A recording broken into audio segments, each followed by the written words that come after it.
This is Disclosure Now,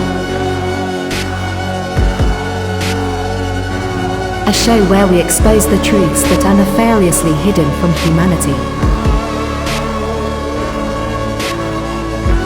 On this episode, Arkinwa and Brian Zeng spoke with Audrey Walters about her galactic history and how it connects to the secret space programs. Today we have a very special guest, Audrey Walters. Audrey and I have had some private conversations about, I guess like Starseed origins, like galactic family type conversations that really resonated with me. It's something that I admittedly am still learning a lot about. I might not be as knowledgeable about it as many people might expect me to be. And I think that that's why I really wanted to have Audrey on the show, is to have her kind of talk about some of this ancient history stuff and some of the things that are going on, that's and kind of how that relates to uh now, like the ancient past and the SSP and our starseed origins and why this is all happening. So that's basically kind of what we're gonna talk about today. So we really appreciate you taking your time to come on the show, Audrey, and we're really excited to get down to the nitty-gritty and really talk about some of this really deep stuff, deep down the rabbit hole stuff. And yeah, we were talking earlier, we're just going to give you the chance to kind of take the floor and just introduce yourself and what your galactic origins are and just kind of how it all relates to the SSP and why you're involved in it.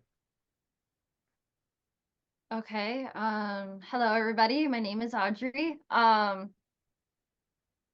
of the things that I usually tell people is that my galactic origins are not typically normal than other people.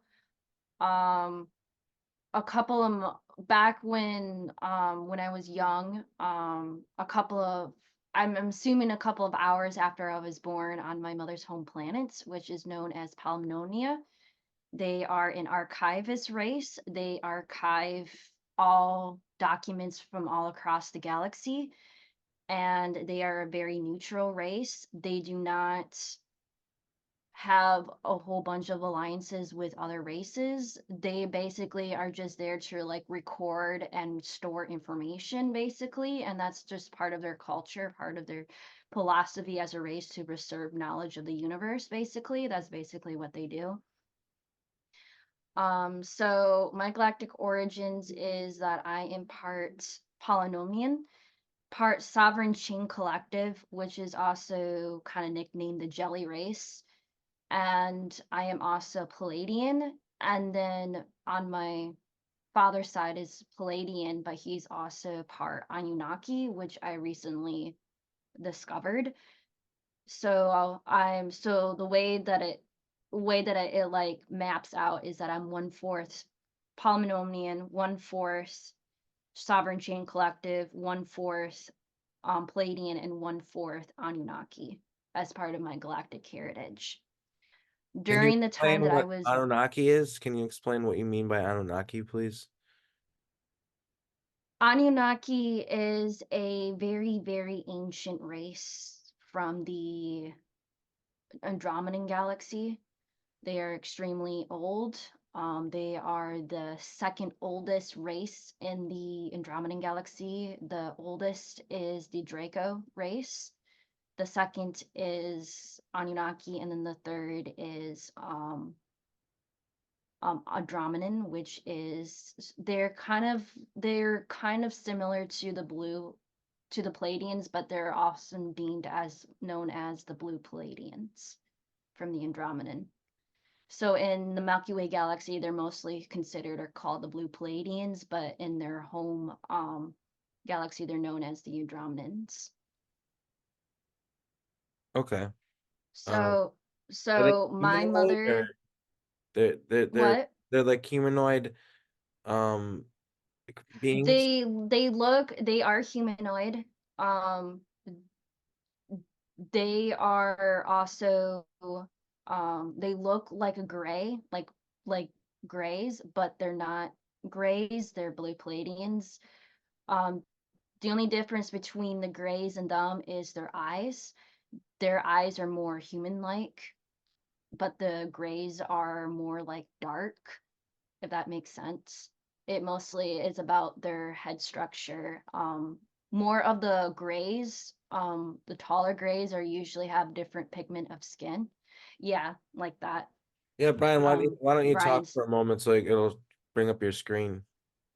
Okay, so would it be like this over on this? Yes, that's it. Yes, that's it.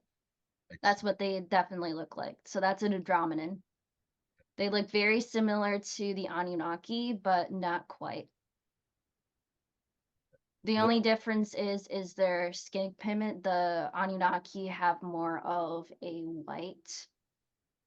white to gray type of skin tone, and they look a little bit similar to the grays. But the difference between the Anunnaki and the grays is that the Anunnaki have more muscle and the grays don't. So that's the only thing that's different between the grays and the Anunnaki is their muscle mass. Okay, so it's really interesting. And so just so I might make sure the screen pops up, it's more right, this gal right here would more, it's more what Audrey is speaking to. Yeah, that's exactly them. Hmm. Interesting. Um, okay, I was just I hear a lot of different narratives concerning them, so I'm just gonna let you continue to explain. You're basically saying s- your Starseed origins, which you're one fourth of four different ET races, including the Anunnaki, and I just think that that's something that's interesting to people, and I wanted to, well, myself, I just wanted to clarify it even.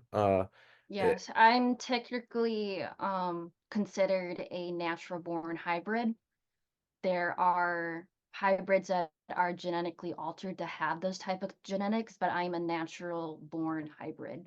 That's the difference. And usually it's very rare to have a child, especially in the galaxy back then, to have a natural born hybrid because a lot of planets do not allow for interspecies relationships, especially for breeding.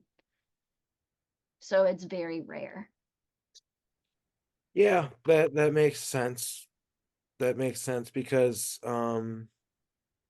interspecies, well, let's even the intercultural relationships on Earth are very tense, like we can look at some of the situations that we have going on Earth right now, like for example with Israel and Gaza and that whole thing. But also just when you apply that to a galactic level, that same kind of mentality, or not mentality, but problem, I guess I should say, exists where they view cultural, there's some mindset in a lot of places where they view cross cultural contamination as a bad thing, because when people have different beliefs and different opinions and stuff like that, oftentimes those clash, and things like terrorist acts and things like that happen, and so that's a big, I think, a big reason for why those kind of rules are out there, is, and I remember um you know uh you know that kind of mentality out there as well. I also recall it being like that, so I find that very interesting. So I'm gonna refer to them as my galactic birth parents because I was galactically adopted by another race. So my galactic birth parents, my mother was a scientist on her home planet, and she was trying to speed up um the process for mating on their planet in order to conceive more early. They live, the Polynomians live for like 10,000 to 15,000 years, and they don't start to have children around the 500-year mark on their race. And she wanted to make it more early so that she could have a child. which was me. And so she was around 350 years old when she had me. So she's 250 years early to have me. And I do know that the Palladians live close to 700 to 1,000 years. So my galactic birth father, he's a Palladian. He is a ambassador slash emissary, and my mother was a scientist, and she was working with my father to order to help with the genetics to order to speed up the evolutionary process for breeding on their planet. When that was happening, the Draconians wanted to invade my mother's home planet to get access to archives to the entire Milky Way galaxy, to have blueprints of all nations, all planets in the Milky Way galaxy, and that which is what started the Draconian Wars, was through the Palmonian planets, because they had actual archives of different races, and a lot of races would store their documents with them because they were neutral. And the only way to like get those documents is that you would have to trade personal information that they would deem valuable in order to get handed that type of information. But the Draconians didn't understand that, and they just massacred half of the population. And because of that, I was born during the invasion. My mother died during childbirth because they couldn't get to her fast enough. And because of my father, he was grief-stricken, but he also had to be in charge of securing documents from their race, but also to help aid the war for the Palladians to come assist the planets for defenses. And due to the fact that he couldn't raise me, and because he was also grief-stricken with the death of my mother, he decided to put me up for adoption on my mother's home planet. And according to intergalactic law, that only nobles can adopt other nobles' children. So the Andromedan family, noble family, decided to come and aid the planet. And this is where my adopted father, or what I call my galactic father, came and basically helped with the efforts to rebuild their civilization, and decided to adopt me because he was from noble blood. And also my mother, which is my adopted mother, she is Korribanian noble blood, so she is considered a princess on her home planet. And my father, who is Andromedan, he is also considered a prince on his home planet, but due to the fact that they are very far down the royal line, they're mostly considered dukes and stuff like that for the royal lineage. So I got adopted by them because they were from royal blood from different planets, and so they decided to raise me on my mother's home planet, which is known as Korribania. Korribania is a crystalline planet. The core of the planet is made out of crystals, and we have a crystalline race known as the Chincharo that lives and coexists with us. There are 5 different tribes, or what we call tribes, on our planet, on my mother's home planet, Korribania. 2 of them merged together, so we only have about 4 of them now on our home planet. Our home planet was, when the Draconians were trying to conquer a lot of stuff and get a lot of people or races under their control or command, they came to our planet because they wanted to know the knowledge and power of the crystal. They wanted to understand crystalline technology, so that's the reason why they attacked our planet. The Jinchara are they are a living crystal, but they don't have the type of intelligence that we do. They don't know how to like formulate their own technology. They just manifest it or just do it like as like free energy, as it's called. And they got really upset that the Draconians started to invade our planet. And they were like, we had enough. So we have um, two, they called in their cousins, which is a space crystal. They're known as the Kremlin. I think that's how you say it in human speech, but they're known as the Kremlin. They're like space crystals. So they called in their cousins, and it's like, hey, our home planet is being destroyed.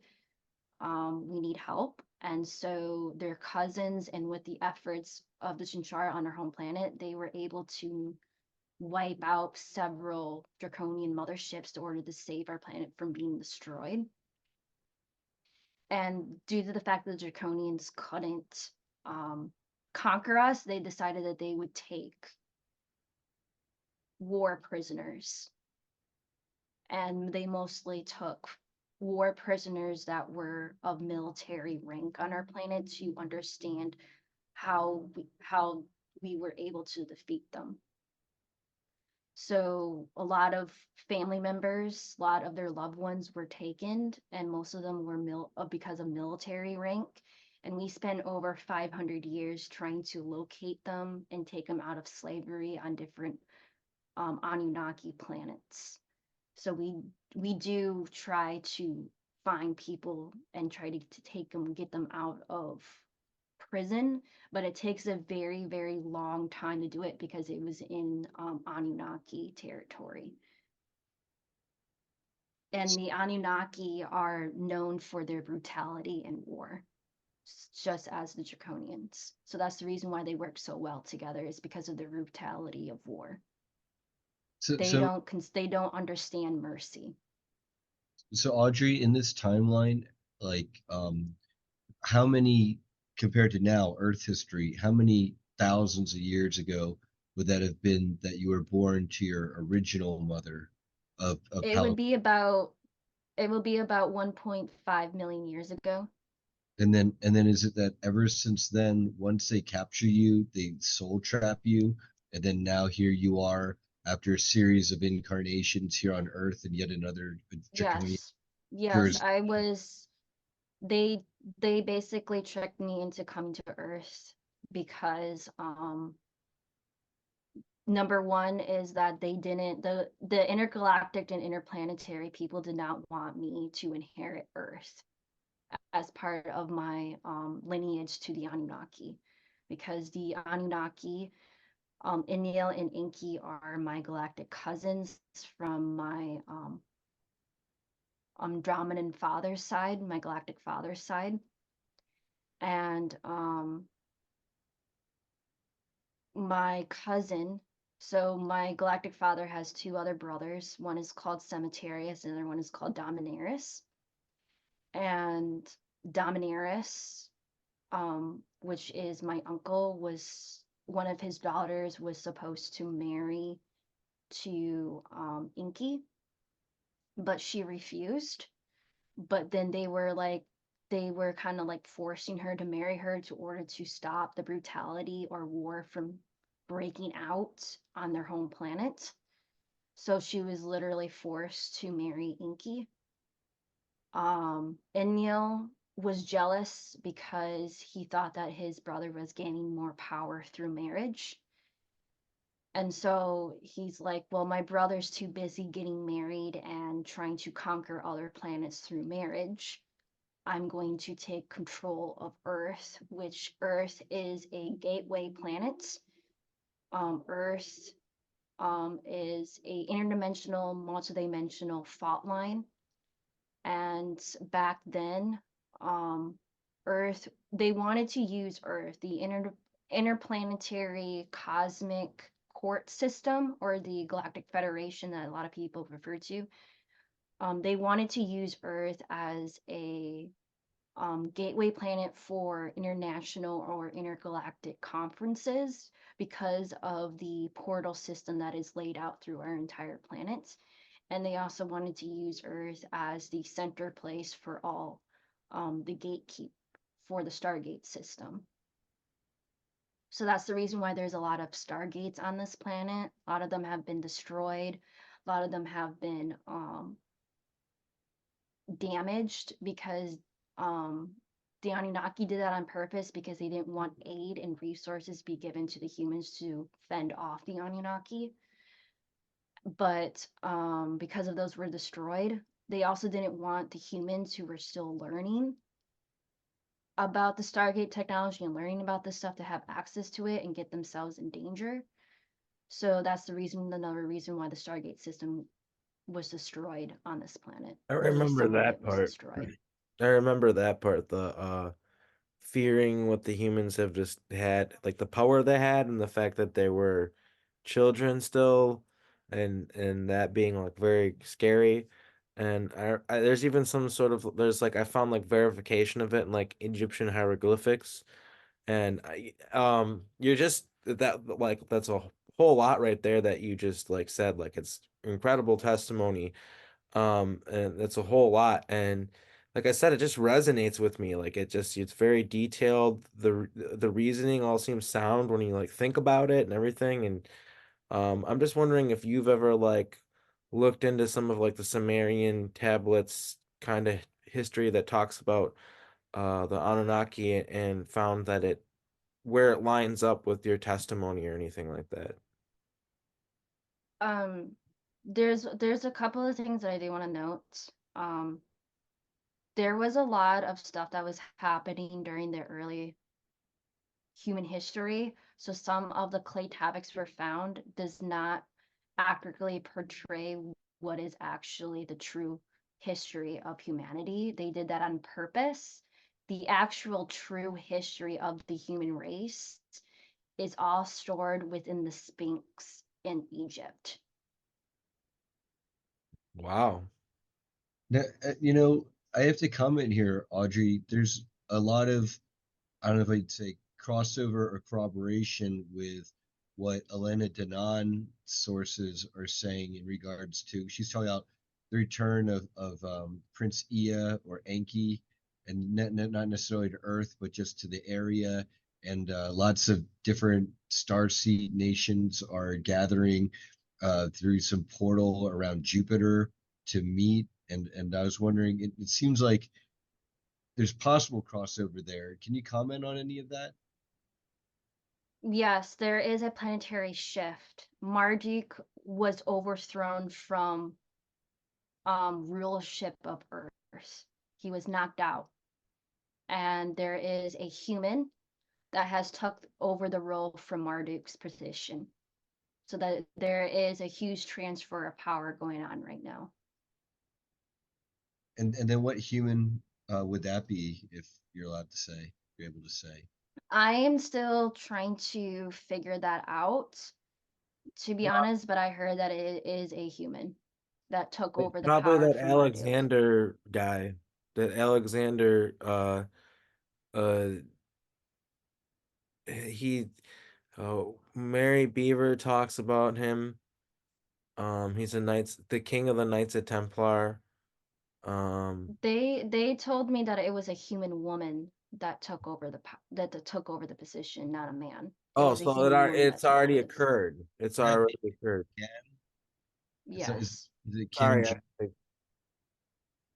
wait. Do you think it's So Kim? I don't know who she is, but that is what's happening right now is because of a human woman who is the original bloodline or the royal bloodline of Earth, and she has inherited the position of Marduk because she is from the original royal bloodline of Earth.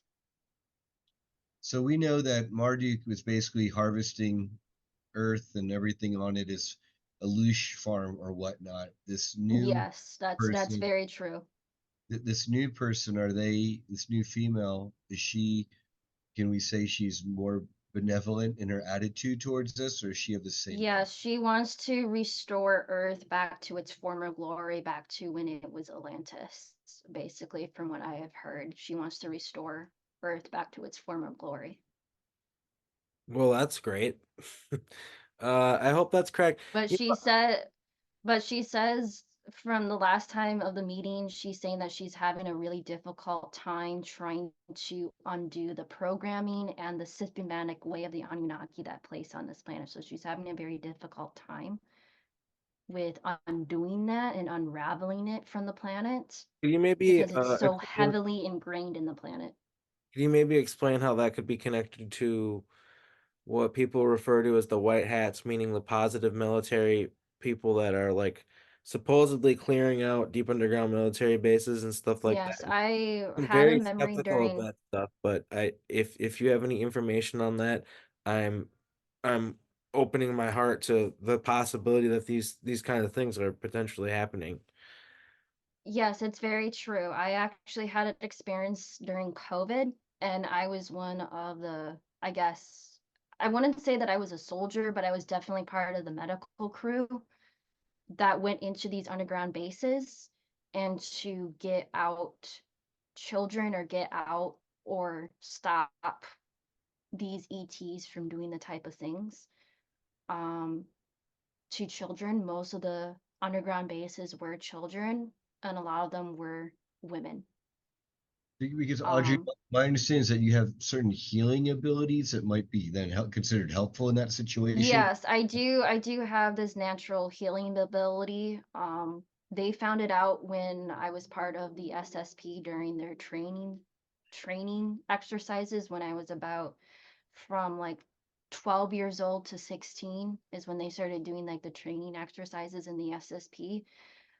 Um, doing some of my own personal research, um, the way that they found me was that they were tracking a ship that would come and frequently visit my house when I was younger. And this was the positive grays. The positive grays would take me to a moon base or a lunar base somewhere. I don't know if it was the moon by Earth or a different moon in our system, but it was a lunar base, and I would basically go there from the age when I was really really young, like an infant, to the age of 10. And how they found me was that they were tracking the ship coming to come pick me up one night. And the next thing I know is that I go to school. This was like in third or fourth grade. I go to school one day, and there are military people that are in black military uniforms. They're not from US, but they were in black military uniforms. And they asked the principal that they wanted to speak with me in a private room. And they did. And they interviewed me and said, "We know that you're being taken by your friends at night. We want you to tell us what you've been doing, what you've been up to." And as a little kid, I basically told them, and it's like, "Do you want to serve, the United States, or do you want to serve your country?" And I said, "No, I don't want to serve you. I only serve the ETs that come and work with me. I don't know you. You're too scary and too frightened." So I basically flat out told him no, and he's like, "Well, too bad, because your rights have been sold already. Your human rights were already sold." That's basically what they told me. So even It's if very people in the SSP, even people in the SSP who refuse to sign the documents, um, they will basically tell you that they already sold your rights, and they will actually show you documents of who actually sold you, and it's because of your birth certificate. wow. Wow. Mary Beaver's been speaking a lot to birth certificates and straw man and these corporations off world, including off world ones. And And dare I say, I think a lot of it's connected to our consciousness and that whole market, and that could be why we're worth like $1 billion or whatever it was, and way more than that. Okay, so because they can use this over and over again so exponentially, and I've been saying to people that I don't think that it's just like only us being used for these programs. I mean, we're the Starseed people are maybe used in more advanced ways or whatever, but I think normal people are being taken too to do normal jobs because I just don't see why they wouldn't be. That's very true. And When I was 8. Oh, sorry. no, Oh, no, go go go. ahead. I by all means, I'm sorry. Oh, I don't mean to interrupt you. Go ahead. When I was 18 and 19 years old, I was part of a YouTube group which was channeling. I'm not a part of channeling anymore because I was manipulated by it by a corrupt handler. But I was part of Hukalo, which is a YouTube channel. They do channeling, and they had a thing back in the early 2014, 2015 of human colonies. And I warned them. I tried to warn them when I was 18, 19 years old that they were using human colonies as a recruiting center for normal humans. So yes, it's very true. There are certain groups or certain online things that are used as recruiting mints for regular citizens to be recruited into the SSP as Well, if think about demented Facebook, okay, servants. so Facebook has gotten to the point where you can just be thinking about something and it'll advertise it to you. And everybody knows that well, not everybody knows, but it is a fact that you can look into, and it's not something that people debate if you know the information. It's our information is being used to like emotionally manipulate us and control us into us buying more stuff and things like that, really rudimentary things. But who's to say that this kind of technology is not being used for more devious things, especially when you're thinking about something and it's appearing on your phone? I don't buy that there isn't some sort of neural link already being formed between this technology that we're using. And I kind of think that it's kind of maybe like whether I'm saying this literally or poetically or whatever, hypothetically, it's kind of like a mark of the beast type scenario where it's just tracking everything we do, and who's to say that there aren't military agencies or time corp agencies, like trafficking agencies that can use this technology that can buy information from Facebook and go, okay, this guy would make a great janitor. This guy would make a great um courier. This guy would make a great construction worker. This guy would, you know what I mean? I just down the list. Oh, this person is a registered nurse or a registered doctor, so they'd be great for that. And then they can just automatically know who all these people are, what's going on with them, easily figure out where they live, everything else, and it's not that hard. We've learned, if Yes, there's anything we've learned on it's this very channel, true. yeah, if there's anything we've learned, like discussing this stuff on my channel and others and all of us in this community, it's that they very easily can have access to people and use them in whatever way they want. So I just think like that's a great point that you make there, and it's just something that it's kind of one of the reasons why I think like this work is important, because it's not just really about us star seeds who unfortunately are maybe used in some of the worst ways, but it's also about normal people who are not star seeds, normal Earth humans who also are being taken advantage of. And dare I say, I kind of think that's what humanity is at this point, is sort of like an exponential resource, a cattle looked at as a lesser species, sort of the way we would look at like the Yes. chicken, So cows, or something like that for a lot of ET, but not all of them. so let me expand on that. So when I was a young kid, and even now, they are teaching me a lot about Earth history as well as intergalactic law. So I do talk about this on my YouTube channel, but Earth is categorized as a hostile level 3 planet. And what that states is that our government structure, our religion, and every core aspect of our entire culture as a human race is corrupt. And the reason why they give us a level 3 category and not a level 2 is how we treat our children. Our children are literally used as cattle. And that's the reason why they give us the level 3 rank. And this has been told to me in galactic circles in meetings with them, that we are the only race as a hostile level planet to be this abusive to our own children. Now, I have to ask at this point here, Audrey, on behalf of humanity, right? We've got like 26,000 years of the beast system satanic rule. And it's not like, you Archie Marai, here's, Actually, it's not 26,000 years. It's actually 55,000 years as it's been in system.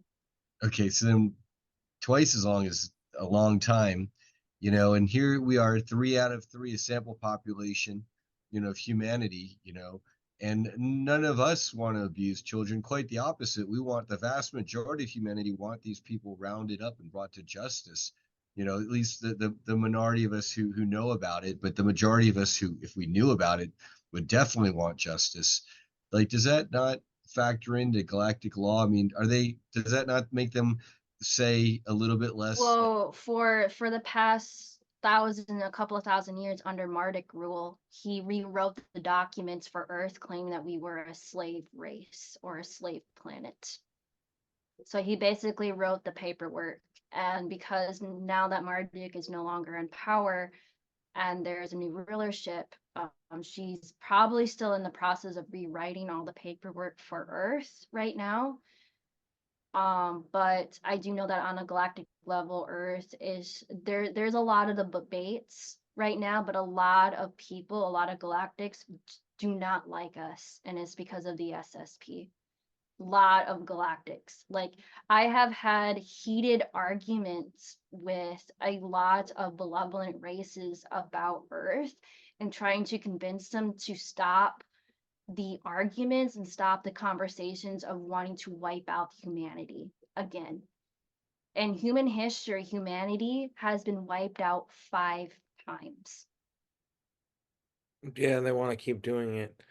And I remember that about one of the recent I kind of remember that one of the times it didn't we wanted to kill our humans, at least it was my tribe or whatever, and it didn't really work out. Um and some of this is talked about in the hieroglyphics, about how it's a whole I think that it's a lot of it's connected to your story, and my story is connected to your story as well, and like the whole Marduk thing. Like, I've talked about Marduk a lot. I knew him personally, and he was not a nice person to me. He had some sort of personal vendetta against me. From what I recall, we were like friends. Maybe we would even maybe use the word brothers. And I he did something that upset me that I didn't respect, and I reacted to that, and he didn't like the way I reacted to it. And basically he set out to make an example of me. Um and did a lot of really terrible things to me. And I also remember that I recall like the he came to me, and this is part of the reason why I started getting recall and stuff. He came to me.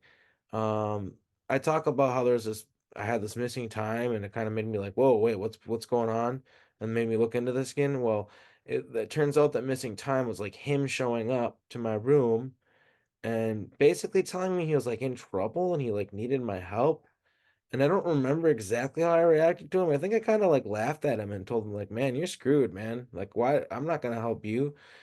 And I think he had something about canceling my soul contract, and I feel like it's hard for me to remember, but I feel like I told him that he didn't have one to begin with, or maybe I did listen to him and I went and did something. All I know is he definitely did show up. He definitely did talk to me about how he's in some sort of deep trouble.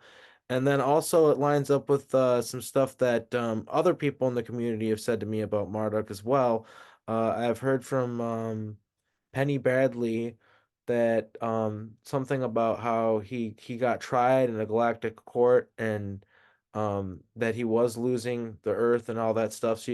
I don't know if what she says exactly lines up to what you're saying. I don't like claiming other people's testimony for them, but I think it all at least loosely lines up what a lot of people who are insiders that I really trust, whistleblowers that I really respect, are kind of all saying the same things about this guy, and it sounds like people are all saying the same thing as well, as far as his character is that he's not a very nice person, very Yes, that's disreputable very guy. true. One of the pieces of information a lot of people don't know is that Marduk is the son of Enyo. That's what a lot of people don't really understand. So Enlil had Marduk. I don't know if he had him created in a genetic laboratory, or if he was a production of a relationship, but Marduk is Enlil's son, and Enlil had Marduk to take control of this solar system. That's the reason why Enlil had Marduk, is to take control of this solar system, and especially Earth. I gotta ask here, Audrey, if this how this sounds to you, because when Arkeem was describing to me this encounter of Marduk kind of literally asking for Arkeem's assistance while being put on these galactic trials. But Marduk, you're saying Arkeem appeared as kind of a giant, like 18-foot tall crocodile humanoid being who is kind of like having to crouch in your room to like I speak don't with. know if that's 18 feet, but he's tall, a little big. Yeah, not okay. Something like that, roughly. I don't know. He's tall. He's 1.5 humans at least, maybe more than that. 16 feet or 13 or 12, and I'm exaggerating. I'm just don't take my 18 number, but you said he was really tall enough that he kind of had to hunch down. Yeah, and he looked like an alligator person when he appeared to me. But I also understand that a lot of people say that he looks humanoid when they encounter him. I know that he has the ability to shapeshift. If it's like literal or like he just makes you appear a certain Yes, way in it's his true. mind. He does. He can shape shift. Yes, And that's one what do of you his think he abilities. actually is? Do you think he's an alligator person? He's half Anunnaki and half an Alpha Centauri A. So what did That he is look what like when has you been saw told to. him? So is that That's what I've reptilian? been told. That's Or do you ever encounter him? yes. Do you That's remember what he looked like? um. From what I know, that the Galactic Courts had to force him to show his true form in Galactic Court, and his true form looks a lot more like Anunnaki. And the reason why he shows up in reptilian form is to scare humans into submission. And I do know that he does sometimes appear as in his glamour form, which is in a humanoid, to get certain women of power, or when he tries to communicate with other um women from his own race to like work with him, because Alpha Centauri is mostly dominated by women, not by men. So sometimes he has to be in his glamour form to get women from his own race to work with him, or have some sort of respect with humans, especially to where to get humans on his side. But he only uses his reptilian form as a scare tactic, from what I've heard, Hmm. to get humans into submission. See, yeah, I've always wondered about that. I know also I have memories of he he had this castle and it was like a time bubble. It was like Marduk's like version of Montauk, basically. His own operation running out of there. And he had all these alligator guys working for him and stuff, from what I recall too. So, I don't know. I don't know if that's another thing where they just look like that because they wanted to be fearsome, or if they actually were alligator people, or what was going on with that. But it's very likely that there are alligator people, and he worked with some, and that's one of the reasons why I like looking like them, because he knew they were scary or something. Who knows? But I do remember that. And yeah, he it makes sense too that he'd have a time bubble um here on Earth, and consider it so valuable, with also your testimony of the fact that Earth is this interdimensional hub. Now, to me, that just makes quite a bit of sense when you think about why the high strangeness has been such a thing here on this planet. Is like, okay, like if it's interdimensional hub, this fault line, gosh, that sure makes sense to me. It's like it so much clicks when you talk about that. Like, because like, I've talked about how with fairies and stuff like that, like they're just slightly out of phase with our reality, and sometimes people will accidentally phase into their reality because it's like almost like your brain's a radio transmitter picking up signals or whatever. And you can tune into the slightly different signal on accident, if you get off kilter a little bit. And it just kind of seems like that this whole interdimensional fault line thing might have a lot to do with that. And yeah, why there's so many gateways here and all this crazy stuff going on with that, which I can testify for sure. Like that is a totally a thing that's going on. And I also find it interesting that you talked about how they had to smash a lot of these portals and close them, because that seems to be something that people have been talking about too, not just you. Like I've seen videos about it and stuff like that. So I find I mean, I really appreciate having you on the show, Audrey, because I feel like this just kind of blows the door wide open on a lot of stuff that I've been wondering about myself for quite a long time. And it just makes me that much more interested in learning more and more about it, and trying to find, this true past, this true history, and what's really going on. And I also think that you have extremely valued testimony in the fact that a lot of people, they ground their perception of the history of Earth on the Sumerian tablets, and you were saying that that's not really a healthy thing to do because they're an inaccurate representation of our history. And I find that fascinating. And I think it's great to have you on the show. I think that, like, people can always, of course, use their own discernment and make their own decisions. But for me, like, I really, this all this information that you're putting out really resonates with me. Well, that's really good. I'm kind of glad. Um, yeah, yeah, like from what I was told by ETs, because I've been remembering going back to Galactic school when I was younger, that a lot of the tablets or the clay tablets that people point to as Earth history, a lot of them have been falsified, meaning that they will not actually showcase or tell the actual history of Earth. They only will tell it in metaphor storytelling, and that's not accurate to the actual representation of Earth and Earth history. It is noted that humans are a splice race. They are spliced with gray Anunnaki and a native reptilian race on this planet. They are known as a splice race. And the reason that gives out the reason why we are part reptilian is basically of how our evolutionary process occurs, and it mostly sometimes shows up in genetics, like autoimmune diseases or certain types of genetic disorders, but it does still show up in human genome that we are also part reptilian. And it's also there are certain tribes on Earth, I do know, that can go days, sometimes a couple of days or even a week without water. But there was a time where humans could go months without water, but it was genetically altered. The human race has been genetically altered at least 7 different times. And it was because we were learning how to break out of our control of our genetic structure, our genetic engineering that was done by the Anunnaki and the Greys over a very long period of time. One of the things they don't really realize or don't really understand is that genetic lineages don't follow the male bloodline on this planet.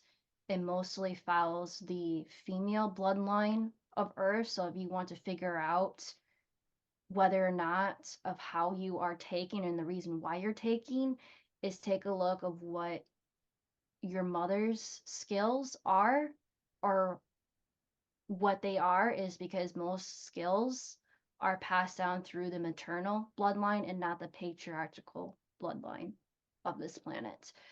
So that kind of explains the reason why a very, very long time ago, back before they started switching culture from a more matriarchal bloodline to a patriarchal bloodline, is that a lot of stuff was passed down from mother to daughter and not from father to son, because a lot of the genetic heritage or a lot of the powers that were stored were often bestowed on women and not men.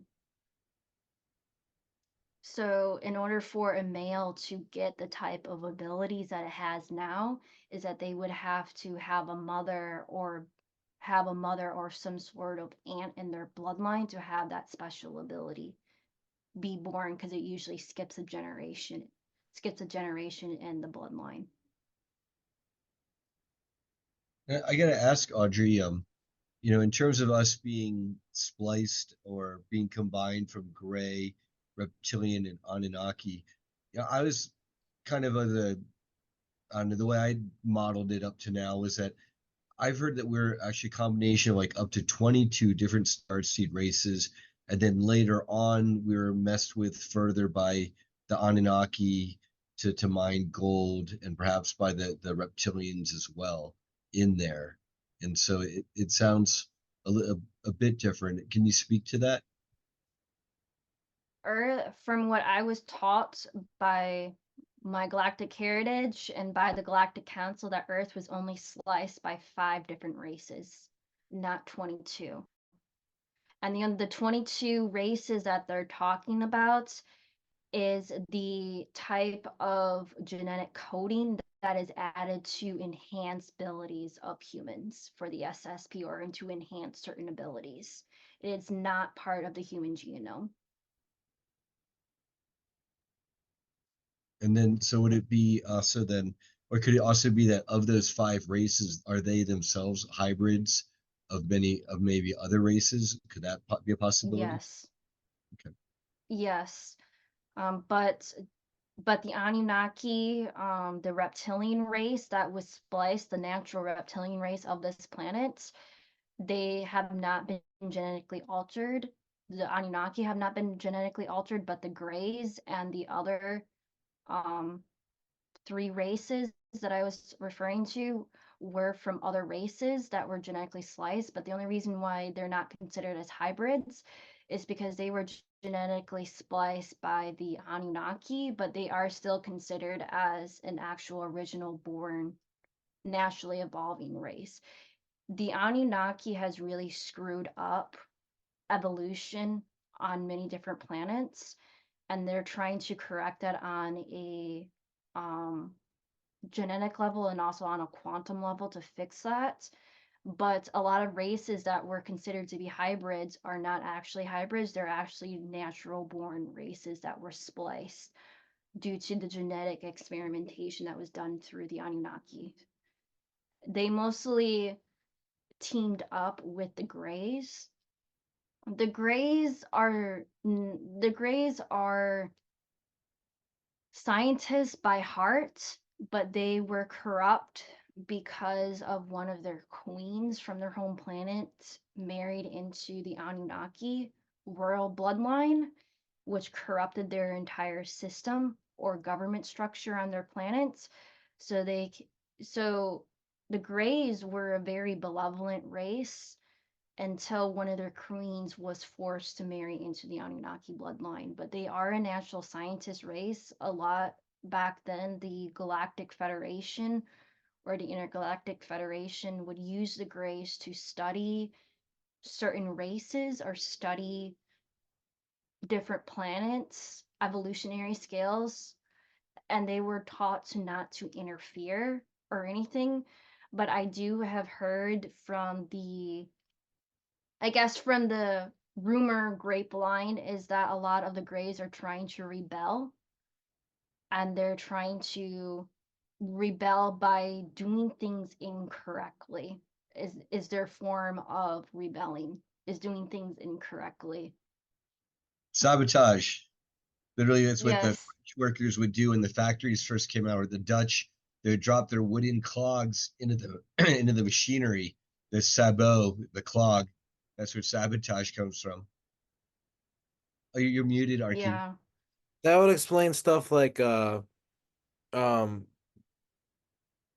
been testimony of Dr. David Jacobs talking about a woman who he was counseling that was returned with like a shirt of It was a Japanese woman, and she was returned with a shirt that was from Denver, Colorado, some marathon. So it was somebody else. So like they put this woman back with the wrong shirt, and I always thought that was a bit strange. Maybe their brains, like, because they're obviously extremely intelligent, but maybe their brains just work differently than ours or something like that. But I almost wonder if that, instead of that being an example of like some sort of error on their part because they don't think the same way of us, maybe that was intentional, like one of those moments where they're like purposely Yeah, throwing this dog in the machine. most of the strange or bizarre cases are them as a way of acting out. So, if you ever wonder, like, if you have a really bad mark on your arm or some sort of bizarre episode with them, they're doing that as an act of rebellion.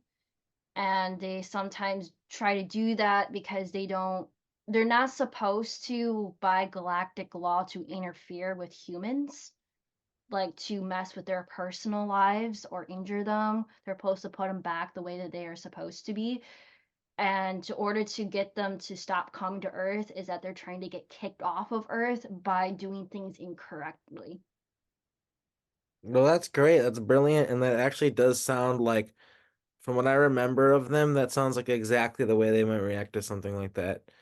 And also I've always had this instinctual thing when I remember when I was a child, I just assumed they were scientists, the Greys. I even talked about that in other interviews and stuff. So I'm thinking that comes from like my galactic memory that I'm not nearly as tapped into as you are, that's for sure. But and that's one of the reasons why it's such a pleasure to have you on the show, is because I resonate with these things that you're saying. I feel that it's very true, but I unfortunately don't have as much to contribute to reiterate and collaborate with your testimony as I'd like, but it feels like coming home in a way, like hearing you talk about these things. It's almost like Yeah, a thank you. comfort feeling that it gives me. So, um, do you want to talk maybe a little bit more about one of the things that we talked about in a private conversation that I found I got really emotional when we talked about it. And also it's fascinating for probably other people to hear about that. Um, it was the home planet that we seem to both have shared, where I was a bird person and my people lived in the mountains, and we had our own sort of way of life, and then your people lived in the valleys and you had your own way of life, but we were peaceful with one another. um I would you maybe want to talk a little bit about that? Yeah, so on our home planet is called Corvania. We have about 7 planets that are inhabitable on our inner solar system, but in total we have about 22 planets in our solar system, but those are uninhabitable or lesser evolved races that we don't interact or try to mess with because they're still on their evolutionary process. So we try to leave those alone. Our alliance that we have is with the Coralum and the Lashandra. We have a very beautiful alliances, a wonderful alliance. The Coralum tried to help us as much as possible, but they were overrun by the Anunnaki, so they couldn't aid and assist us during the Corvanian War. The Lashandra at the time was not technically advanced as they are now, and so they wouldn't be able to help us in the Corvanian War, but they were learning how to advance their technology through the ships that would crash from the war on their planet, and they would use the crash ships to advance their technology. So that's how they became spacefaring. The Anunnaki, I mean the Lashandra, is a semi-aquatic reptilian race. They are not genetically altered. They're a naturally evolving reptilian race. They're semi-aquatic, meaning that they live in the water half the year, and the other half they live on land. They got a little bit frightened from their exploratory. They kind of got a little bit spooked when it came to space. So they mostly just stay in our solar system. Sometimes they work with us on our mothership, but they don't usually like to venture out from our solar system. The Corylum kind of reject technology in a sense. They only use it for transportation, medical, and defense. That's the only thing that they use technology for. Our race was very similar to that, where we would only use technology, but due to the fact of the war, we have advanced our technology to the point to order to defend and attack now. But back then, we were very much like the Corlum, where we kind of rejected certain aspects of technology. Korribani is a crystalline planet, like I said. So there is Chinchara. The Chinchara are living crystals. They're like the power source, and also we kind of coexist with them. So the homeworld that I also come from is where the crystalline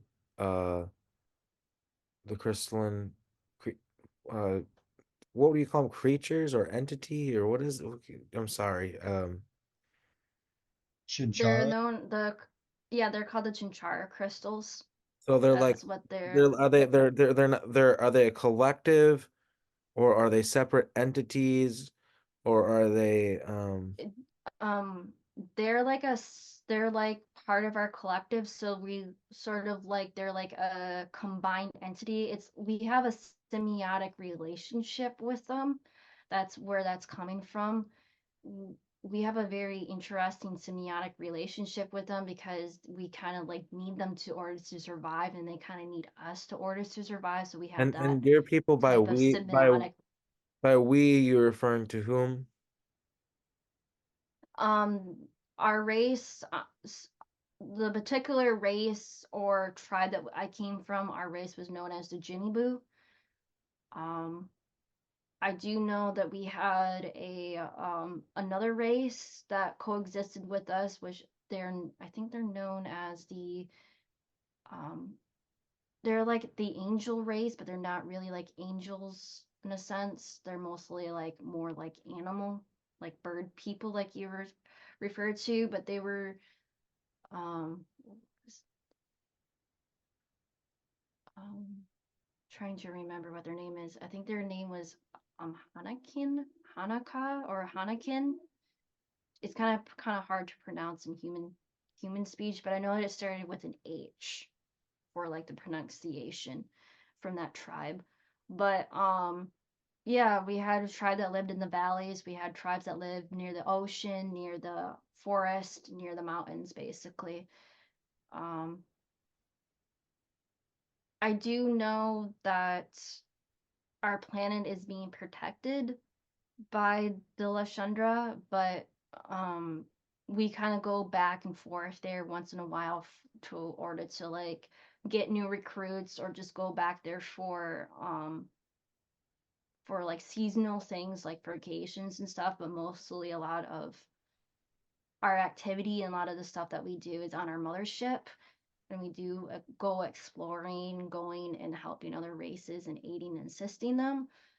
um I do know that the race of the Jinibu have tentacles, like tentacles like they look like octopus tentacles, but not really, but they grow from their head. Yeah. It's sort of like woven into hair, basically. Okay, do they look like squid people kind of, or Yeah. and they're kind of mean? No, they're not mean. That's more the ocean people. The ocean people are a little bit more aggressive than the valley people. Um, and also you might be referring to as the forest, because they're also a little bit more aggressive. But most of the valley people are a lot more friendly. I do know they're very territorial and they're very territorial in the aspects that they don't like people messing with their environment, like disturbing certain sacred areas that have high vibrational energy, or certain places that connect to the crystal. They basically don't like people messing in those areas on our home planet. Thank you for that. Yeah, no problem. Yep. Is there any more questions that you have? Yeah, Brian, you have anything you're interested in asking about, or So this is on Korabania, that or that same planet with these Chinchara crystals, and then you've got these different tribes and peoples. And then did you recall any interactions with the people, more the bird-like humanoids that Arakim is referring to? Yeah, we do. We don't necessarily interact with them a whole much because they live up in the mountains, like the harsh areas of the mountains. But we only interact with them once in a while during like the holiday celebrations or the invite them. But a lot of the races don't like them because a lot of them don't like the bird people on our planet or like the mountain people because they sometimes can be a little bit aggressive. But there's a lot of when we were still learning to come together as a race before the war, there was a lot of separation, a lot of dynamics that were playing out on our planet. So we were trying to form an alliance with them, but they didn't really like us. So we're trying to like aid and assist, but they were mostly the ones that were wanting to advance our race into more the technical age, or like the more technical advanced areas, like creating more technologies for like transport, medical and stuff. And we were like a little bit against it because we didn't really know how far it would go or like how it would affect our society basically. So they were more the ones that wanted to advance our race into the more technical age, where the race from the valley and the other tribes were like, no, we like our way of life, we don't really want to like advance it. But after the war we kind of started to see how many other planets were like affected by the draconians and the Anunnaki, which kind of like catapulted us into this type of work of like aiding and assisting other planets and stuff. So that's basically what they kind of do. I do know that they um I do know that they were the ones that started to create weapons on our home planet. They were the first tribe on our race to like invent weapons and to defend basically. They were the ones that tried to do that. But due to the fact of their draconian mothership kind of like crash landed or messed with our culture basically, they were the ones that were trying to reinvent or repurpose um, some of that technology into the technology that we have now, basically. They were also the ones that invented some of our first motherships. I do know that one of our first motherships was known as the Janarda. I don't know if you recognize or remember the name of the mothership. Arkeem, I don't know if you remember Janarda or Janirda. it's kind of sad, but I can't remember a lot of things. We had another ship known as the Scimitar. I don't know if you remember that That at sounds all, or familiar. The scimitar? Okay. that was another name of our ship. That was the exploration ship. It was also got Exploration? it kind of like exploration, like exploring, but it was also sometimes used as a warship sometimes, but it was mostly used for exploring certain Yeah, that's the areas or ship that I certain. lived on, I think. I ended up living on it. Yeah. Yeah, Yeah, because it I just remember that like we were on some like I lived on the ship, and I remember that we would go around and like do stuff, and like we went to Earth and like checked it out, and like I remember when we returned we were like freaked out by like what was going on there. Like the first time we came there, like, oh wow, cool. And then the next time we came, we were freaked out. That's what I recall, but it's kind of like, all really vague, and I feel like I need to get like maybe like QHHT done and stuff like that to really help me like solidify those memories and make sure I'm getting it all straight and not, giving out like false testimony or something like that. But like Yeah, I wish my memories were more clear like yours. Like mine are not. It takes me a lot to go into this, and when I do have memories, it feels like very like much so like an epiphany almost like every single time it happens. But um yeah.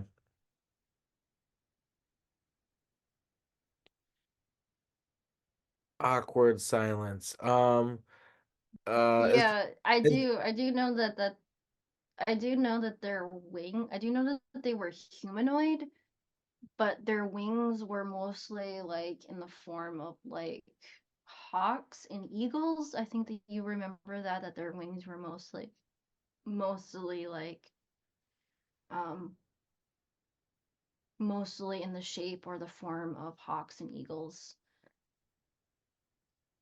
what do So you mean? Audrey, good, The humanoid, were they on their arms or are they on their back like an angel would be depicted? It would be yeah, it would be on their backs, not their arms, but their backs. so they have separate arms and then separate wings. Yeah. Now, And then Audrey, from what I recall, oh sorry, I don't mean to interrupt. But from what I recall, we got over time we got really like into like genetics and then we would make bodies that looked a certain way and choose them and they'd be different colors and stuff like that and to match our auras and our personalities and things and um yeah, I think we started like messing with like genes and everything like working with the grays or learning from them or maybe doing our own research later Yes, with our own. yes, yeah, we were doing that. We were experimenting that, and a lot of things went wrong with that, and that's the reason why it's been banned and outlawed on our planet because of that. A lot of the stuff that was done after the war was a lot of experimenting, a lot of trying to advance to see what we could do, what was helpful, what was harmful. Basically, we were basically experimenting on ourselves, basically, as a race. And because of those experimentations, that's how we advanced. But because of that, like engineering, like genetic engineering, that's the reason why it got outlawed, is because it was actually damaging in our race on a Do you long remember term scale. Arctur Like do you remember Arcturia? Arcturia. She was uh she's my sister and she became like a ruler and I don't think people are really happy with some of the things she did. This is another thing where my memories aren't clear as you, so I really hope I'm not saying stuff that's not true. Take it with a grain of salt, everyone. But from what I recall, she was very much so into like the whole genetic experimentation aspect of things, and more or less like she has her own planet with her own legion of like super soldiers that are like very much so mind controlled, and the she's lavender colored and very beautiful looking and uh you know like kind of like the with the Corey Good like uh blue avian but she's lavender colored um and she has those the people that work for her they look like they're white their feathers are white and then they have like black on some like on their belly, like it's a black spot, I think, and like they have some black when they're so like black and white feathers, and they have like eyes that look like grays. Well, she doesn't have eyes like that. They look more human. They have like a pupil, but the ones that work for her, they look like grays almost. And so it's like you can tell, like I've interacted with them before, like telepathically, and because they came to get me one time and they're like, come outside, and I was like, I'm not going anywhere. And I saw them in my mind, and they're yeah, it was like I got this whole they wanted to bring me to my sister is basically what they explained, and I just sensed that like everything that was going on telepathically and psychically, I could sense it that they were like some sort of weird military super soldier slaves of hers, and something weird was going on. I'm like, yeah, she's my sister, but does that mean that I should go and figure out what she wants from me? Like, nah, I'm good. That's all I really remember. And like for me, like I said, all this information is all confusing, and a lot of it's confusing to me because my memories are so jumbled. They're not as clear as yours. Yeah, yeah. Different, I guess, bird people, as you would call. A lot of them had different color wings. Um, a lot of the royal family, I would say, the more of the royal families or more people that were part of like the court system would have more white wings. I do know that some of their wings would change color over time as they would grow older. So like when they were like young adults or something, that their wings would be black. And then as they would grow older, their wings would turn white. And when they grow a little bit older, like older in age, they would turn brown. So I do know that that does happen. But with a lot of the genetic experimentation that was going on after the war, a lot of it caused a lot of damage. So we don't really do that anymore. But we do allow for interbreeding with other races for our race on Corvania. So if one of our women or one of our men falls in love with a being from another planet, we do allow for intermarriages or interrelationships. So that might explain the reason why there might have been a lot of genetic experimentation going around in order to help with them to conceive a child. But other than that, we don't usually do it to order to like mess around with it to have like fun with our genetics, like change the color of our skin or change it.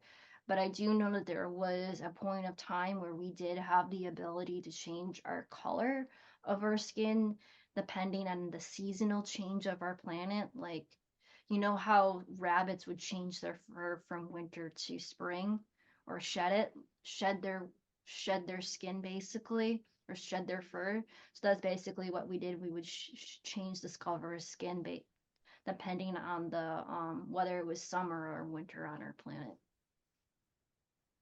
Hmm. Now, Audrey, on our shows, we like to discuss kind of the current state of things with disclosure, and it sounds like you've got a very strong communications with intergalactics who are currently um, around the Earth, if not on the Earth, and are going to be part of the future of the Earth and interacting more with humanity. Do you have any messages on where we are right now as humanity and our Star Trek future, if you will? A lot of the stuff that I'm going to talk about might be a little bit depressing, but it's the truth of what they told me. Um, Earth is a 3D planet. It's not a 4D planet. It is a 3D planet. But I have heard rumors that the population of Earth or certain populations of people are moving from the third density of consciousness to the fourth density of consciousness and becoming a little bit more aware with stuff and have more advanced abilities and being more aligned and more in tuned. Um, Marduk is no longer in control, which is good. A new person has stuff. There is a lot of transition of power going on with Earth and the solar system right now.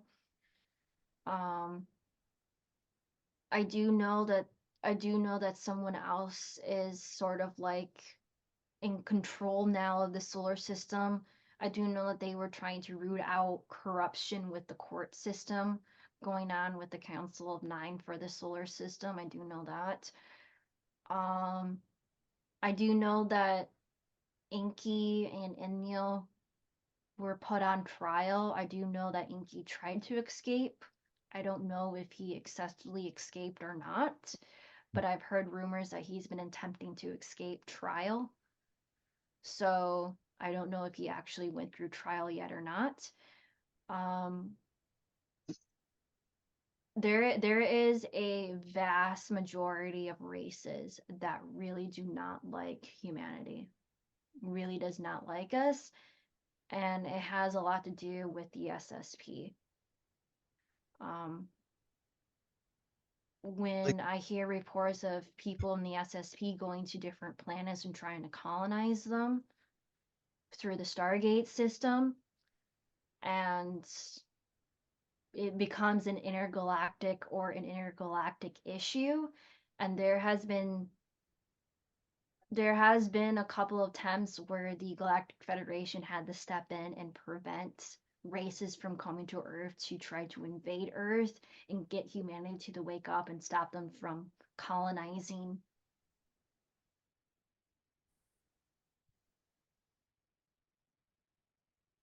But they don't understand that Mars. And I heard that towards the end of 2025 that the SSP, or people from Mars and the other colonies, have to make a decision by the end of 2025 whether they want to reintegrate with Earth or not. And if they don't want to reintegrate with Earth, then they have to be completely cut off from Earth and be given a sanctuary planet, and they're not allowed to interact with Earth at all. They'll be completely cut off. So they will have to make that decision by the end of 2025 whether they are going to cut all contact and all communications and all connections to Earth. And if they don't want to, then they will have to be forced by other galactics to reintegrate back to Earth. now why And that is why what is the it huge decision. so why is it so they can't? It's like they have to either reintegrate with Earth or be 100% isolationist. There's no middle ground. Yeah, there's no middle ground. That And is is the there, decision that they have to make. And this is because they have abused a lot of technologies. They have been taken advantage of by many different ET races. They don't like, and a lot of ETs know this, they don't like the fact that the SSP is taking children and turning them into weapons. They don't like that. We're the only race in the galaxy that does that, basically. and we don't like it either here on On this panel. We Yeah, I don't. mean, so I've definitely been so did to me. so I'm not they happy they they, about they any of it. had they had enough. I've A had lot of enough. ET races had Why I'm enough here right with now, because us. I've had a fucking enough. That's why I'm here right now. I've Yep. had enough of this shit. And I know exactly what you're talking about. You know, I remember colonizing Centurion 5, and how there was the Admiral Akbar. It sucks that that's what I call them. I wish I could remember what their actual name was, but they look like Admiral Akbar uh from Star Wars.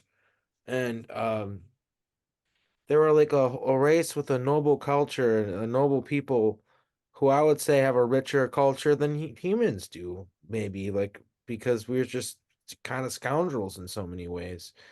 And you know, we showed up there and displaced them from their homes and fucked up their environment, and you know, did all the same things we're doing on Earth, you know. And then we subjugated them and made them like a second class slave species, more or less, like a servant class, a poorer class species on their own planet.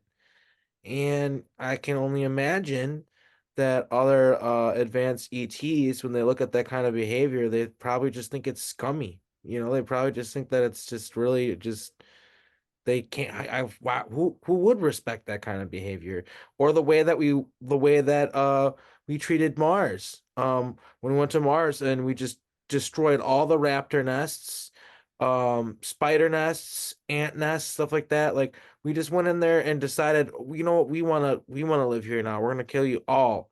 Like, genocides occurred, genocides, just because they're ant people or spider people or even the raptors, who are really scary looking, really vicious creatures.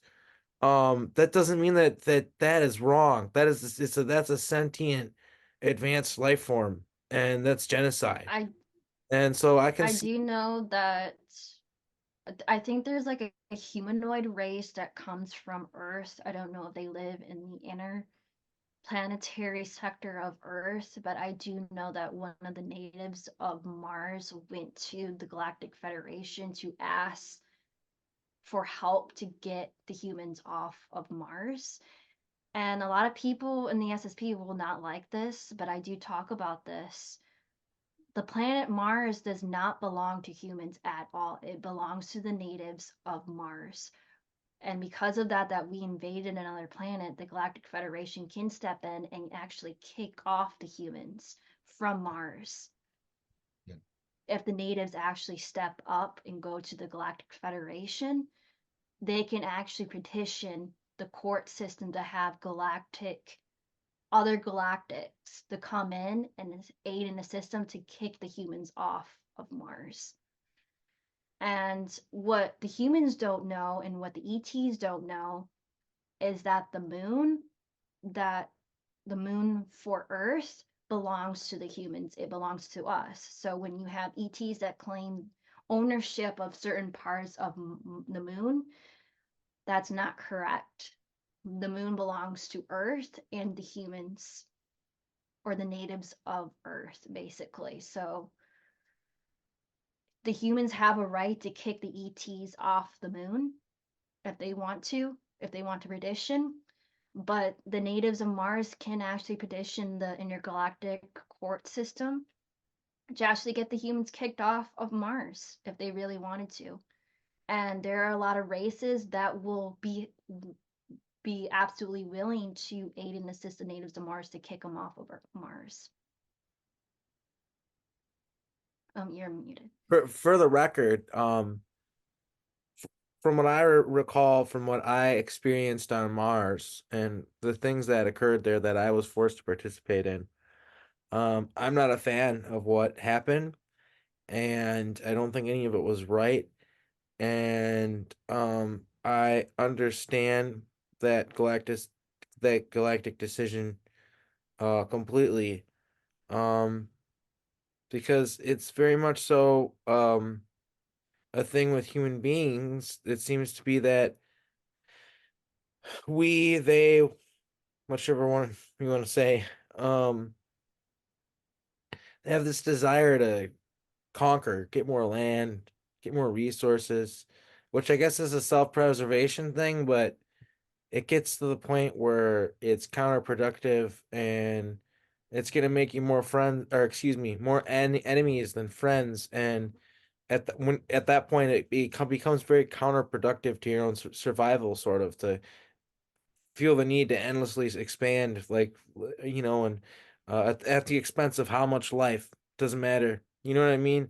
So I don't know, and that's just something that I think that's really one of the reasons why I'm public about all of this, is because, from a human standpoint, a lot of us are really very much so against these things too, as Brian was saying. And I guess sort of the only way to really show that to these ET is to say something, is to come forward. And I actually got told recently, a lot of what you're saying makes sense, because I was talking to my alters recently, and he told me that when the truth comes out and I go to court and the tribunals happen, all these things happen, I'm actually not going to be allowed certain places. And I'm like, why is that? It's like, because the stuff you did, like places that you went and you killed people or you did terrible things, you're not going to be allowed there. And I'm like, well, that wasn't, I didn't want to do that. And they're like, that doesn't, he was just like, dude, that doesn't matter. You can't explain that to them. Like, What you're not going to be able to, he's like, you're going to be able to have your abilities back. You'll be able to open portals and all that, but there's going to be a lot of rules. That's what he told me. Like, there's going to be a lot of rules, and they're going to really punish me severely if I break any of them. And it I know that sounds crazy, but this interview, if you made it this far, you know what I mean? We really went in balls to the wall with this one, so to speak, because hey, this is important to the people, to the people who are maybe just tuning in. This might be a lot, but to the people who are fans of this channel, it might be a breath of relief that we're really going into the deep details of a lot of this stuff, because it's important. We want to know. For me, yes, this is about educating people on the horrors of these programs, but also our true history has been stolen from us. And I'm one of many uh individuals out there with some sort of media channel or whatever that's trying to expose that and sort of help us all collectively remember this history that's been stolen from us. So that's I feel blessed and honored to have you on the show and really go into this with us and really deep dive into all this stuff with us, because it's important to a lot of people. Like, it's important to me. Like, I'm frustrated by how much you have to, like, do you remember this? Do you remember that? I wish I could remember it all. It's incredibly frustrating. But I also know that there's stuff that I'm not ready to remember, and I'll remember at the right time. And I try to remember that patience is key and stuff like that. And a lot of guides that will come into your life, spiritual guides or star family or whatever you want to call them, that are working with you. A lot of times that's what they'll tell you is we need to be more patient. Remember, patience is a virtue, and that we just need to keep growing and going down the path and trudging forward and not forgetting our mission. Don't forget your mission, as Matthew Morney, our recent guest, says. So, yeah, if I do want to I do understand where the confusion is on the reason why a lot of ETs are having a hard time understanding this, and I understand the issue that humans have. The issue comes a point is that they're having a hard time figuring out whether or not the SSP is part of Earth or not, or if they're a separate entity of Earth or not. That is the well, issue that's going we on can in the tell you whole right web. now. I always say on this channel, and in interviews on other channels, and whenever I get the opportunity to, what we have on Earth is we have the society that we are all living in right now on a surface level, where most people go to work every day, they go to Starbucks and get their coffee, they get home, they watch their Netflix, and they live very simple lives. Maybe they have hobbies and things they enjoy. I'm not saying that there isn't people aren't living wholesome existences, but they're not questioning things, they're not questioning the narrative, and they just live their lives, not knowing that all this stuff is going on right underneath their noses and in the sky, and what else and what have you. So there's that society of the normies, as we oftentimes call them.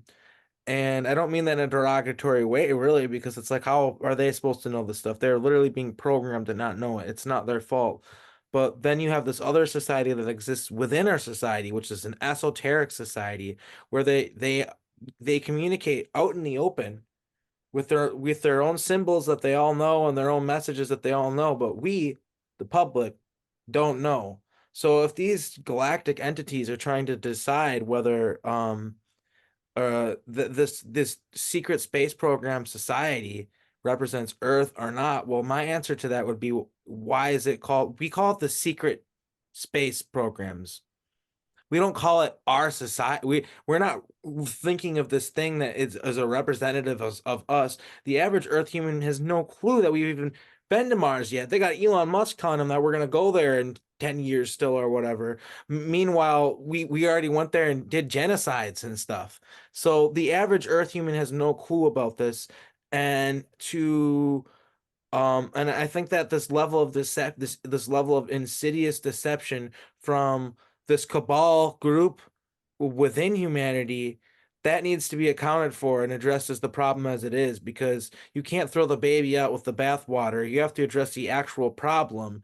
What we have is a malignant tumor, sort of, that needs to be removed from humanity, with these nefarious groups. And once you recognize that as what it is, as nefarious groups from within our collective, that have taken the opportunity to seize power from well-meaning people that are just oblivious. Okay? A lot of people are contributing to the system and they feel they have no choice, or they don't even know. So that's my answer to their confusion as to whether or not they want to, which head of the bull, which head of the beast do you talk to? Is it the one over here, or is it the one over here? And what they need to understand is, just at a rudimentary level, the average human being doesn't understand that this other head over here even exists. So yeah. That's very, yeah, that's very true. I've been trying to tell them that in the court as a human consultant, I've been trying to tell them that, but they're like, okay, then it's your guys' responsibility to tell humanity. And it's like, we'll just start putting more pressure on the government system to get you guys. And that's what happened. They got pressure, the government system got pressured enough to, that's the reason why they had a press conference about UFO disclosure last year. That was because the Galactics kept pressing on them to do UFO disclosure and kept pressing on them, like they will cut off deals, they will cut off, certain stuff. That's the reason why they had to do that hearing last year, was because they got pressured to do it, or certain deals would be cut off. And I think, if I may, Audrey, um, just like Arkim is pointing out, with these programs being so secret and esoteric, and who's running these programs, a lot of these may be off-world, like alpha draconian forces, or spiritual forces in higher places of their dark. No, it's not true. I mean, like let me ask you this. Let's frame the question this way. Let's say you've got cabal bloodline families that are in league, sacrificing children to demons, literally, and then they go and influence human militaries to run secret space programs, right? Then would that not be, to a certain extent, at the behest of dark non-human entities that are working with small populations of humanity? It comes to the point of permission. This is what a lot of people don't understand. What they're doing is called a permission act. So when they sacrifice or do stuff, they're asking permission, or encourage them to come to us. That's what they're doing. They're like, come to us, we'll give you an offering. That's basically what they're doing. Is like, okay, you asked us to come here through sacrifice. We are here. We got your offering. We will do the service and work that we will do for you. And that's basically what they're doing. Because there's humans who invoke that, even if Yeah. they're corrupt humans and they're a tiny minority, they're still humans. But it's almost like we're guilty by association, where, because like 0.1% of humanity is forcing us down a bad path. Now all of humanity. I think also Brian, you might be underestimating how much of humanity is actually involved in this on a maybe not on like the 1% or like billionaires with yachts level, but I feel like there are a lot more people that are involved in this than maybe we realize, that on a surface level where they actually realize it. But I don't know the numbers on that. Neither of us do, so neither of us could say for sure, really. But one can only guess. One can only speculate. Yeah. I do want to add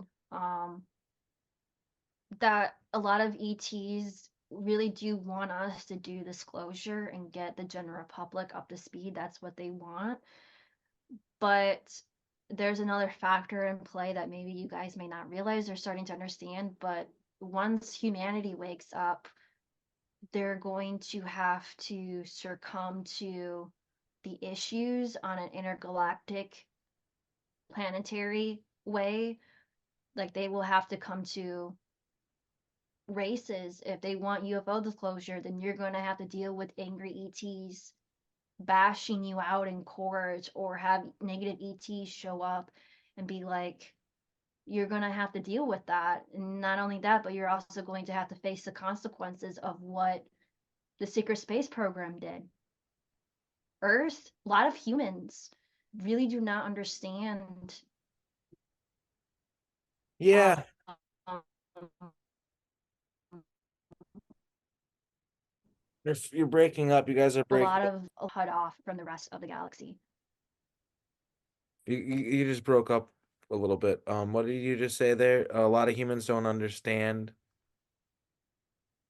A lot of humans, I do understand a lot of humans don't understand about the SSP and don't understand that they exist or around. But you're going to have to get the human race up to speed, and once they do, they will have to learn that they're going to have to deal with ET races, negative ET races that might take advantage of Earth, might think Earth is naive and is like, is Earth ready to deal with these type of issues? Not only that, but you're also dealing with the SSP. The SSP got into a whole beef with bunch of different planets when they were trying to colonize. What happens with those races that start to evolve to the point where they have that type of technology and come back to Earth and try to invade us because we did that to them? Now they want revenge. How are we going to defend ourselves as a planet? That's a lot of stuff that a lot of races are trying to tell us and get us up to speed with stuff and educate us.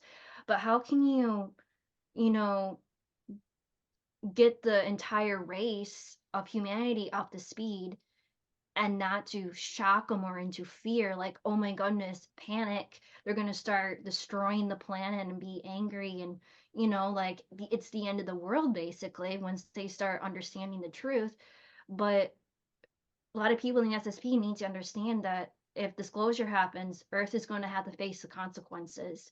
And that means that Earth will be cut off completely from the rest of the galaxy for a few thousand years until we evolve to the point where we can be, not abusing each other, not abusing our resources, learning to work together as as a society, as the human race, and learn to work together as the human race and have one agenda as like the human race. Because if you understand how ET races Is that work, John? a Is that lot of them are united, have uniform government. They're all the only way that they can actually come to Earth is because they're working together. They're united their people on their home planet are united together. That's the reason why they can go out and explore or not have this many issues, is because they're unified as a planet. And that's what Earth needs, is that Earth needs to come together and be unified. That's what a lot of ETs want, is Earth to be unified, but sometimes it has a lot of messy variables into play with that.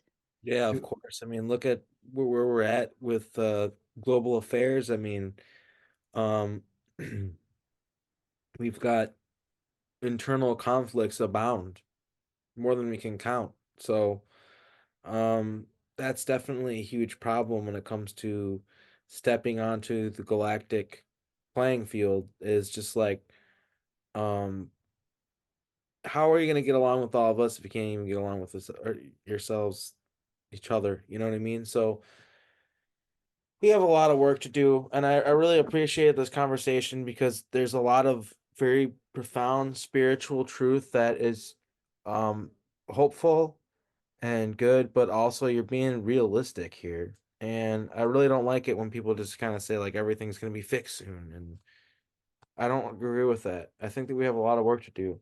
I know that I have personally, I have another interview later and I have to eat dinner. So I'm gonna have to wrap this up here pretty quickly. Is there anything else you want to say before you go? You said you have a YouTube channel. Um, Yes, I have a YouTube channel. My YouTube channel is mostly centered around people who are starting to learn about this type of stuff, especially star seeds. and you've I actually had started this oh, so my YouTube channel is called Starnet Link.